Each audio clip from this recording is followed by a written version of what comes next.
हैं स्टार भारत। वक्त हो गया यूपी बुलेटिन का। यूपी बुलेटिन में चलते हैं पहली खबर की तरफ।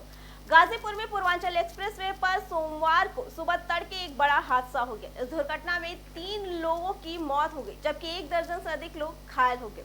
मृतक और घायल बिहार के रहने वाले हैं और अयोध्या राम मंदिर में दर्शन पूजन करके वापस बिहार लौट रहे थे।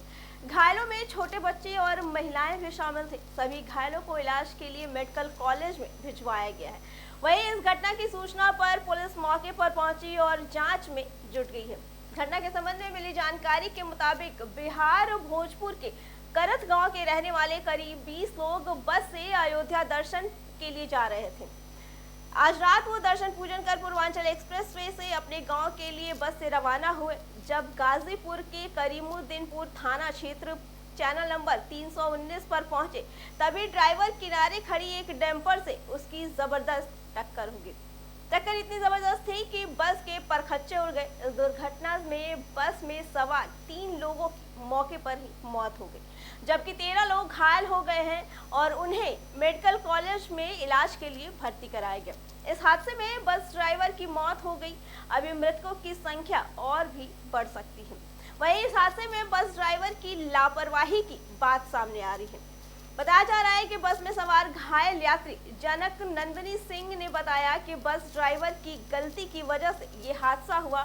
शायद उसे नींद आ गई थी और बस किनारे खड़े डंपर में जा टकरा गई। फिलहाल सभी घायलों का मेडिकल कॉलेज के अस्पताल में इलाज चल रहा है और मृतकों के शव के पोस्टमार्टम की तैयारी चल रही है। साथ ही आपको बता दें कि पूरे घटनाक्रम की जांच में पुलिस जुट गई है। इधर अमरोहा में 2 कारों में आमने सामने की भिड़ंत हो गई। हादसे में 4 लोगों की मौत हो गई। यह हादसा अमरोहा जनपद के हसनपुर कोतवाली क्षेत्र के अंतर्गत आने वाले मनौटा पुल के पास हुआ। हादसे में 2 लोग गंभीर रूप से घायल हो गए। कार सवार गजरौला से बुलंदशहर जा रहे थे। उसी वक्त ये हसनपुर कोतवाली क्षेत्र में चारों दोस्त हादसे का शिकार हो गए। उत्तर प्रदेश लोकसभा चुनाव के नतीजे इस बार कई मायनों में चौंकाने वाले रहे, जहां समाजवादी पार्टी बीजेपी 1 सेकंड को। अब चलते हैं दूसरी खबर की तरफ। उत्तर प्रदेश लोकसभा चुनाव के नतीजे इस बार कई मायनों में चौंकाने वाले रहे, जहां समाजवादी पार्टी बीजेपी को बुरी तरह हरा दी। वहीं कई ऐसी सीटें थी जिन पर सपा हो या कांग्रेस अपना पुराना हिसाब चुकता करने में नजर आए। अमेठी, कैराना और कौशाम्बी जैसी सीटों पर बीजेपी की हार ने विपक्ष को नई ताकत दे दी। अमेठी में केंद्रीय मंत्री रहे स्मृति ईरानी की हार ने सबको हैरान कर दिया। कांग्रेस के घर में गांधी परिवार को मात देने वाली स्मृति ईरानी ने राहुल गांधी ने 5 साल में ही हार का बदला ले लिया, और वो भी कांग्रेस के पुराने सिपाही किशोरीलाल शर्मा के हाथों। उन्हें मात दी। गांधी परिवार ने दिखाया कि स्मृति ईरानी को तो वो एक कार्यकर्ता ही मात दे सकता है। विपक्ष के बदलापुर की एक पटकथा यूपी की कैराना लोकसभा सीट पर भी रची गई, जहां लंदन से आई समाजवादी पार्टी के प्रत्याशी इकरा हसन ने 59,000 ज्यादा वोटों के साथ बीजेपी के प्रदीप चौधरी को हरा दिया और अपनी मां और भाई की हार का बदला भी लिया। 2019 में बीजेपी के प्रदीप चौधरी ने इकरा हसन की मां तबस्सुम और 2012 में इकरा के भाई नाहिद हसन को प्रदीप चौधरी के हाथों हार का सामना करना पड़ा था। इकरा हसन की इस जीत ने एक बार फिर से दोनों की हार का बदला ले लिया। एक बदला तो उत्तर प्रदेश की कौशाम्बी सीट पर भी पूरा हुआ, जो प्रतापगढ़ की कुंडा सीट से विधायक और जनसत्ता दल लोकतांत्रिक के अध्यक्ष राजा भैया और कौशाम्बी से इंडिया गठबंधन के प्रत्याशी पुष्पेंद्र सरोज का था। राजा भैया ने चुनाव के बीच जब बीजेपी उम्मीदवार विनोद सोनकर के खिलाफ मोर्चा खोला तो हवा का रुख प्रतापगढ़ तक बढ़ गया। इन दोनों सीट पर बीजेपी चुनाव हार गई। राजा भैया के समर्थन में सपा के समर्थन में चुनाव प्रचार करते दिखे, जिसका नतीजा ये हुआ कि सपा प्रत्याशी पुष्पेंद्र सरोज ने बीजेपी के विनोद सोनकर को हरा दिया और उनके पिता पुष्पेंद्र सरोज की हार का बदला लेकर प्रदेश के सबसे युवा सांसद भी बन गए। राजा भैया का रुख यूपी की कई सीटों पर बीजेपी की राह का सबसे बड़ा रोड़ा बन गया। चलते हैं अगली खबर की तरफ। भारत के खराब प्रदर्शन और पाकिस्तान की शानदार गेंदबाजी के चलते टीम इंडिया रविवार को न्यूयॉर्क के नसाउ काउंटी अंतर्राष्ट्रीय क्रिकेट स्टेडियम में 19 ओवरों में 119 रन पर ऑल आउट हो गई। लेकिन लक्ष्य का पीछा करने उतरी पाकिस्तान के खिलाफ टीम इंडिया के गेंदबाजों ने खतरनाक गेंदबाजी के दम पर यह मुकाबला 6 रनों से जीत लिया। ये सभी टी20 अंतर्राष्ट्रीय मैचों में पाकिस्तान के खिलाफ भारत का सबसे कम स्कोर है। बता दें, इससे पहले भारत का सबसे कम स्कोर 2012 में 133-9 पर था। भारत ने टी20 अंतर्राष्ट्रीय मैचों में कभी भी 130 से अधिक के लक्ष्य का बचाव नहीं किया। टी20 अंतर्राष्ट्रीय मैचों में भारतीय टीम के द्वारा सबसे कम स्कोर का बचाव 2016 में जिम्बाब्वे के खिलाफ 138 रन रहा। टी20 विश्व कप में 2016 में बांग्लादेश के खिलाफ 146 रन का स्कोर भारत द्वारा सबसे कम स्कोर था। नसाउ काउंटी क्रिकेट स्टेडियम में 9 जून की रात को जो देखने को मिला वो किसी चमत्कार से कम नहीं था। भारतीय टीम ने एक बार फिर साबित किया कि वो आखिर क्यों विश्व की सबसे सर्वश्रेष्ठ टीम में से एक है। 119 रन पर ऑल आउट होने के बाद भी भारतीय टीम ने पाकिस्तान को धूल चटा दी और 6 रन से मैच जीत लिया।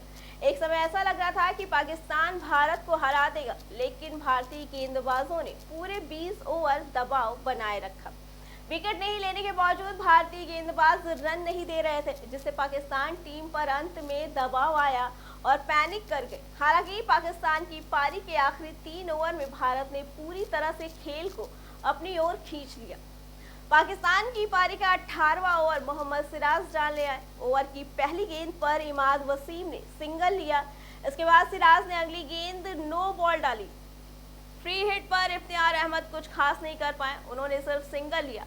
ओवर की तीसरी और चौथी गेंद पर भी सिंगल लिया। वहीं ओवर की 5वीं गेंद वाइड रही, लेकिन इसके बाद 5वीं और 6ठी गेंद पर सिर्फ एक सिंगल ही आया। इस तरह सिराज ने 18वें ओवर में 9 रन दिए। पारी का 19वां ओवर जसप्रीत बुमराह लेकर आए। उनके ओवर की पहली गेंद पर इमाद वसीम ने सिंगल लिया। दूसरी पर इफ्तियार अहमद ने कोई रन नहीं बना पाए। तीसरी गेंद पर भी वो बीट हो गए। ओवर की चौथी गेंद पर लेग बाय का 1 रन आया। ओवर की 5वीं गेंद पर इमाद वसीम ने फिर सिंगल लिया। वहीं आखिरी बॉल पर बड़ा शॉट खेलने के चक्कर में इफ्तिखार अहमद आउट हो गए। इस तरह 19वें ओवर में सिर्फ 3 रन आए। पाकिस्तान की पारी का आखिरी और 20वां ओवर अर्शदीप सिंह डालने आए। पाकिस्तान को जीतने के लिए 18 रन की जरूरत थी। ओवर की पहली बॉल पर इमाद वसीम आउट हो गए। दूसरी गेंद पर नसीम मां ने सिंगल लिया। तीसरी पर शाहीन अफरीदी ने लेग बाय के चलते सिंगल लिया। इसके बाद चौथी और 5वीं गेंद पर उन्होंने चौका लगाया। वहीं आखिरी गेंद पर नसीम सिंगल ही ले पाए। इस तरह अर्शदीप ने आखिरी ओवर में केवल 11 रन ही उनको दिए। बढ़ते हैं यूपी की अगली खबर की तरफ। उत्तर प्रदेश के दादरी के तंत्र मंत्र के नाम पर एक महिला से अश्लील हरकत करने का एक मामला सामने आया है। आरोप है कि तांत्रिक तंत्र मंत्र के नाम पर महिला को कमरे में ले जाता, वहां महिला के साथ अश्लील हरकत करता। पहले तो महिला ने बर्दाश्त किया, ये सोचकर कि घर वाले ना जाने उसके बारे में क्या सोचेंगे, लेकिन तांत्रिक की हरकतें ज्यादा बढ़ने लगी तो महिला ने सारी बात अपने पति को बता दी। पीड़िता ने फिर परिवार वालों के साथ थाने में जाकर आरोपी तांत्रिक के खिलाफ मामला दर्ज करवाया। जीटी रोड के कोट गांव निवासी महिला की शादी 6 साल पहले हुई थी। शादी के बाद महिला ने 2 बेटियों को जन्म दिया। महिला और उसके परिवार वाले चाहते थे कि उन्हें एक बेटा भी हो। रिश्तेदारों ने तब उन्हें हिम्मतपुर गांव निवासी लाखन उर्फ भगत के बारे में बताया। लाखन एक तांत्रिक है। लाखन के संपर्क करने के बाद परिवार उससे मिला। तब लाखन ने कहा कि बेटे के लिए एक तांत्रिक पूजा करनी होगी। परिवार मान गया। आरोपी ने तब महिला का फोन नंबर ले लिया। फिर शुरू हुआ तंत्र मंत्र। लाखन ने 1-2 बार ठीक से तंत्र मंत्र का पाठ करवाया, लेकिन बाद में वो रोजाना महिला को फोन करके उससे अश्लील बातें करने लगा। वो घर भी आने लगा। वहां पूजा पाठ के बहाने महिला को अकेले कमरे में ले जाता। परिवार वाले भी इसका विरोध नहीं करते। महिला के साथ वो बंद कमरे में अश्लील हरकतें करता रहता। पहले तो महिला ने इसके बारे में घर वालों को कुछ नहीं बताया। उससे डर था कि कहीं घर वाले उसे ही गलत ना समझे। लेकिन जब तांत्रिक की ऐसी हरकतें रोज बढ़ने लगी तो महिला के सब्र का बांध टूट गया और उसने अपने पति को ये सारी बात बता दी। पति और परिवार वालों ने साथ मिलकर महिला ने हिम्मतनगर थाने में आरोपी तांत्रिक के खिलाफ मामला दर्ज करवाया। फिलहाल आरोपी फरार है। पुलिस उसकी तलाश कर रही है। पुलिस ने कहा कि महिला का मेडिकल कराया गया है, जल्द ही आरोपी तांत्रिक को गिरफ्तार कर लिया जाएगा। बढ़ते हैं अगली खबर की तरफ। उत्तर मध्य रेलवे द्वारा जीटीजी, पीजीटी और प्राइमरी टीचर के पदों पर भर्ती का विज्ञापन जारी किया गया है। इसमें भारतीय नागरिकों, पुरुषों और महिलाओं से संविदा के आधार पर आवेदन आमंत्रित किए गए हैं। इस भर्ती के लिए योग्य उम्मीदवारों से ऑफलाइन आवेदन मांगे गए, जिसके लिए आवेदन प्रक्रिया शुरू हो गई है और अंतिम तिथि 22 जुलाई रखी गई है। इस भर्ती के लिए उम्मीदवारों से कोई भी आवेदन शुल्क नहीं लिया जाएगा। इस भर्ती के लिए अभ्यर्थी की न्यूनतम आयु 18 वर्ष और अधिकतम 65 वर्ष की होनी चाहिए। इसमें आयु की गणना नोटिफिकेशन के अनुसार ही की जाएगी। पीजीटी पद के लिए उम्मीदवार न्यूनतम 50% अंकों के साथ पोस्ट ग्रेजुएट और टीजीटी के पद के लिए ग्रेजुएट होना जरूरी है। इसके साथ ही संबंधित विषय में बीएड भी होना चाहिए। इसके अलावा 4 वर्षीय ग्रेजुएट कोर्स वाले अभ्यर्थी भी इसमें आवेदन कर सकते हैं। आपको बता दें, प्राइमरी टीचर पद के लिए न्यूनतम 50% अंकों के साथ 12वीं कक्षा पास और बेसिक टीचर ट्रेनिंग में 2 वर्षीय डिप्लोमा या समकक्ष होना चाहिए। आरक्षित वर्गों को 5% अंकों में छूट दी जाएगी। अभ्यर्थी हिंदी और अंग्रेजी माध्यम में पढ़ने में सक्षम और कंप्यूटर एप्लीकेशन का ज्ञान जरूर होना चाहिए। क्वालिफाई होना चाहिए। इसकी विस्तृत जानकारी नोटिफिकेशन में देख सकते हैं। इस भर्ती के लिए उम्मीदवारों का चयन साक्षात्कार, डॉक्यूमेंट वेरिफिकेशन और मेडिकल के आधार पर ही किया जाएगा। अभ्यर्थियों की संख्या अधिक होने पर उन्हें साक्षात्कार से पूर्व लिखित परीक्षा द्वारा शॉर्टलिस्ट किया जाएगा। साक्षात्कार हेतु योग्य अभ्यर्थी की सूची 3 अगस्त 2024 को जारी की जाएगी। पीजीटी के लिए साक्षात 5 अगस्त को, टीजीटी के लिए 6 अगस्त को और पीआरटी के लिए 7 अगस्त और 8 अगस्त को आयोजित किया जाएगा। इसमें साक्षात्कार का समय सुबह 8:30 बजे रहेगा, जिसमें चयनित अभ्यर्थियों को पदों के अनुसार 21,250 से 27,500 रुपए प्रतिमाह वेतन दिया जाएगा। जो अभ्यर्थी इन पदों के लिए आवेदन करना चाहते हैं, उन्हें ऑफलाइन मोड में आवेदन करना होगा। इस भर्ती के लिए आवेदन करने से पहले आधिकारिक नोटिफिकेशन को अच्छे से देख लेना। इसके बाद आवेदन फॉर्म को प्रिंट कर लेना।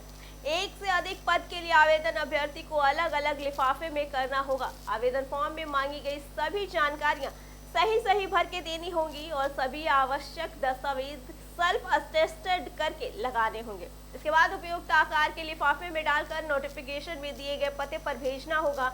आवेदन फॉर्म रजिस्टर या स्पीड पोस्ट की अंतिम तिथि को दोपहर 3 बजे तक या इससे पहले पहुंच जाना चाहिए।